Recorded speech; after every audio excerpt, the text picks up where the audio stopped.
Assalamualaikum warahmatullahi wabarakatuh. Perkenalkan, saya Farhan Hikmatul Muim dengan NIM 230203201 211 dari kelompok 5 Agustis A. Di sini saya akan menjelaskan mengenai sistem anatomi unggas.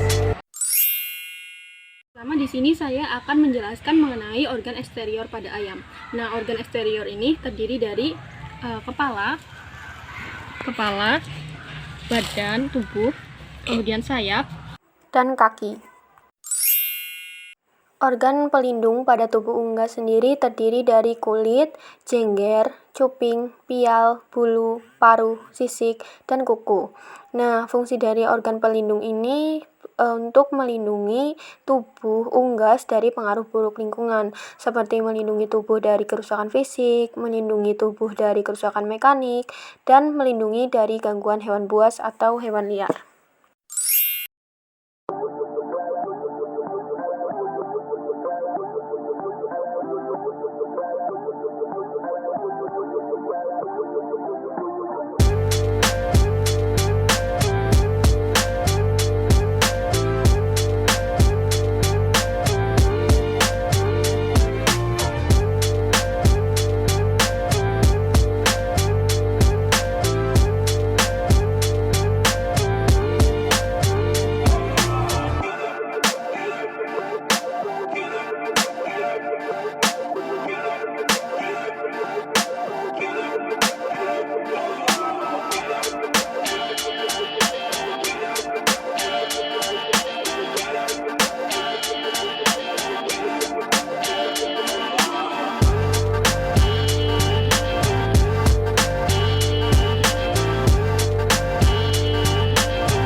Ya, jadi di sini saya akan menjelaskan mengenai organ pencernaan yang ada pada ayam.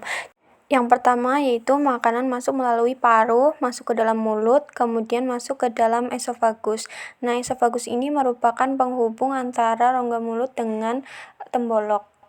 Nah, yang kedua yaitu makanan masuk ke dalam tembolok. Nah, di dalam tembolok ini makanan disimpan sebelum kemudian nanti akan masuk ke dalam proventriculus.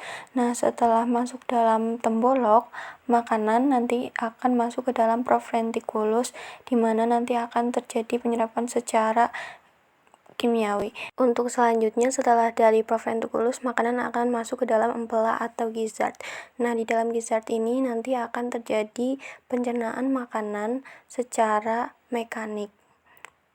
Selanjutnya yaitu makanan akan masuk ke dalam usus halus. Nah, di dalam usus halus ini terjadi penyerapan zat-zat makanan yang berguna bagi tubuh ayam. Dan di dalam usus halus ini terjadi pencernaan secara kimiawi. Nah, selanjutnya makanan akan masuk ke dalam usus besar. Nah, di dalam usus besar ini merupakan tempat terakhir penyerapan nutrisi, yaitu asam amino dan karbohidrat yang terbatas. Nah, di dalam usus besar ini juga terjadi penambahan air. Nah, selanjutnya zat sisa makanan akan dikeluarkan lewat kloaka. Nah, selanjutnya saya akan menjelaskan mengenai organ respirasi pada unggas. Nah, yang pertama, udara akan masuk melalui hidung, kemudian akan menuju ke laring, kemudian setelah dari laring akan menuju ke trakea, kemudian trakea sendiri akan membentuk cabang yaitu bronkus yang akan memisahkan paru-paru menjadi paru-paru kanan dan paru-paru kiri. Nah, ini bronkusnya. Nah, bronkus sendiri membentuk cabang-cabang lagi yang disebut bronkiolus. Nah, di sini bronkiolus. Kemudian setelah itu organ terakhir yaitu paru-paru, di mana di sini terjadi pertukaran antara oksigen dengan karbon dioksida. Nah, di sini saya akan menjelaskan mengenai organ reproduksi pada ayam jantan. Nah, organ reproduksi sendiri yang pertama yaitu ada testis. Di sini testis itu nanti akan memproduksi sel kelamin jantan yaitu spermatozoa. Nah, kemudian setelah testis di sini ada epididymis, dapat dilihat di sini nih yang putih-putih. Kemudian setelah epididymis akan masuk ke dalam saluran selanjutnya yaitu vas deferens. Dapat dilihat ini salurannya, vas deferens. Kemudian setelah melalui vas deferens, organ selanjutnya yaitu kloaka di sini. Selanjutnya di sini saya akan menjelaskan mengenai organ ekskresi pada ayam, yaitu yang pertama terdapat ginjal, dapat dilihat di sini.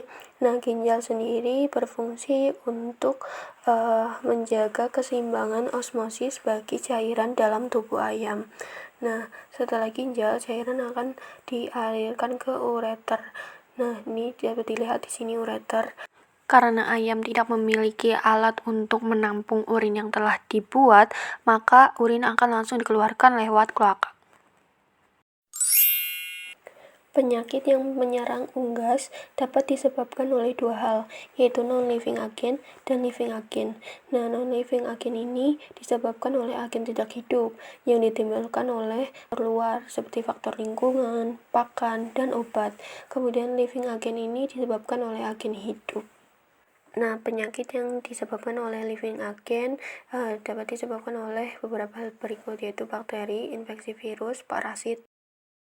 Nah, penyakit yang disebabkan oleh bakteri contohnya yaitu hepatitis, berak kuning, cholera, dan tipus. Kemudian untuk penyakit yang disebabkan oleh infeksi virus contohnya ada flu ayam, gumboro, anemia, batuk penahun, kerdil ayam, busung ayam, dan lainnya. Kemudian penyakit unggas yang ditimbulkan akibat parasit contohnya yaitu berak darah, demam, malaria unggas, regang, dan cacing ayam.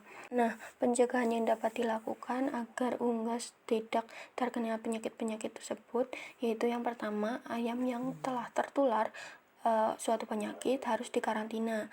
Nah, bila stadium berbahaya maka harus dimusnahkan. Kemudian cara yang kedua yaitu memelihara kebersihan kandang dan sekitarnya. Kemudian cara yang ketiga yaitu pengendalian pangan dan obat yang diberikan.